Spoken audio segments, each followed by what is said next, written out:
Hello, friends, and welcome back to Divine Relationships Ministries. Today, we're going to discuss toxic relationships. We will look at some of the signs, some of the symptoms, some of the characteristics and patterns of toxic relationships. Now, we have to remember that nobody is perfect. There is no perfect marriage and there is no perfect relationship. However, God wants us to engage in relationships that are caring, that are loving, that are committed, and that are healthy. We also have to remember that it doesn't necessarily mean that one or the other partner is bad. It just means that the relationship is unhealthy. And we will also look at some of the interventions that we can apply to our lives and our relationship to mitigate the effect of the toxicity. Remember, toxicity will rob you of your self-esteem. It will rob you of your dignity. It will rob you of your self-worth. And it will rob you of your happiness. So let's go ahead and take a look at some of those characteristics, okay? One of those characteristics is a relationship in which there is lack of respect, right? And that means that the partner use language that is demeaning. The partner disregard the other partner's boundaries. The partner dismiss the other partner's feelings. It's a relationship in which there is constant criticism.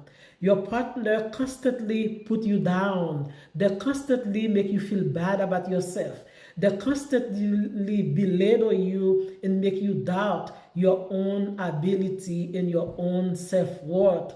It is a relationship in which there is abuse, and we're talking about emotional abuse in which the partner manipulate the other partner. They make you feel guilty. They make you feel they emotionally blackmail you. There is physical abuse which involve kicking, biting, hitting, fighting. In a relationship that involves sexual abuse in which one of the partners force the other partner to engage in sexual acts against their own will. In a relationship where there is controlling behaviors such as isolation, in which the other partner try to isolate you from your friends, from your family.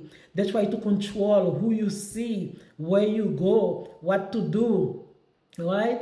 There is financial control, financial manipulation, in which they try to control your access to money. They try to control your ability to earn money as well as your ability to spend money. They control how you earn your money and how you spend your money. There is constant monitoring. They try to constantly check on your phone, check your social media constantly. And we're talking about excessive here, all right? Where the other person, constantly tracking your whereabouts. It is a relationship where there is lack of empathy, all right? There is lack of trust, where the other person is unsupportive of the other partner in the relationship.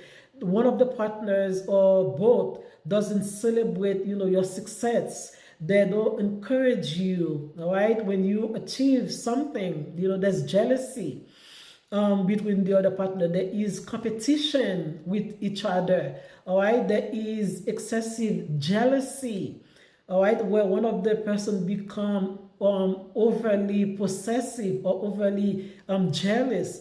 They constantly question your loyalty. They question your trust. And it is also a relationship where there is unreasonable expectation, right? Where one of the partners constantly demand attention. They constantly demand control of your time and your activity. It is a relationship where there is dishonesty, lying, deception. All right, one of the partners constantly lying to you. They're hiding things from you. They manipulate everything that you do.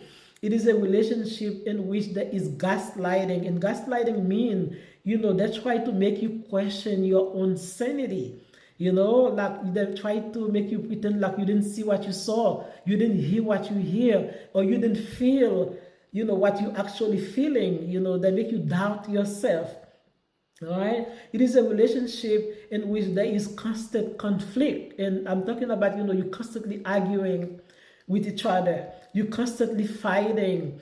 And there is no little or no conflict resolution. It is a relationship in which you constantly unhappy. If you find yourself constantly depleted, all right, you feel like you are drained after you spend time with the other person because you're constantly walking on eggshell. You try to be careful on the person because you don't want to engage, or you're trying to avoid anger, you're trying to avoid criticism or conflict. All right, any relationship that make you ignore your own self. So if you find yourself ignoring or your own mental health, your own physical health, and your own well-being, you neglecting yourself, all right, because you feel so bad about yourself, you constantly trying to please the other person. Guys, these are all signs of toxic relationships. Now let's look at some of the things that we can implement in our own relationships so that we can mitigate the effects of toxicity. All right, one of the things that you can do, number one, you can acknowledge. You have to acknowledge that you're in a toxic relationship. Research has shown that people who are in toxic or abusive relationship, you know it. You know that something is wrong. So the first step is to acknowledge it. You have to trust yourself. Trust your own feelings. If you feel that something is wrong, there is a high likelihood that that it is wrong, and that you need to acknowledge it. You need to investigate what is wrong in the relationship. All right. The next step is that you need to try to get help.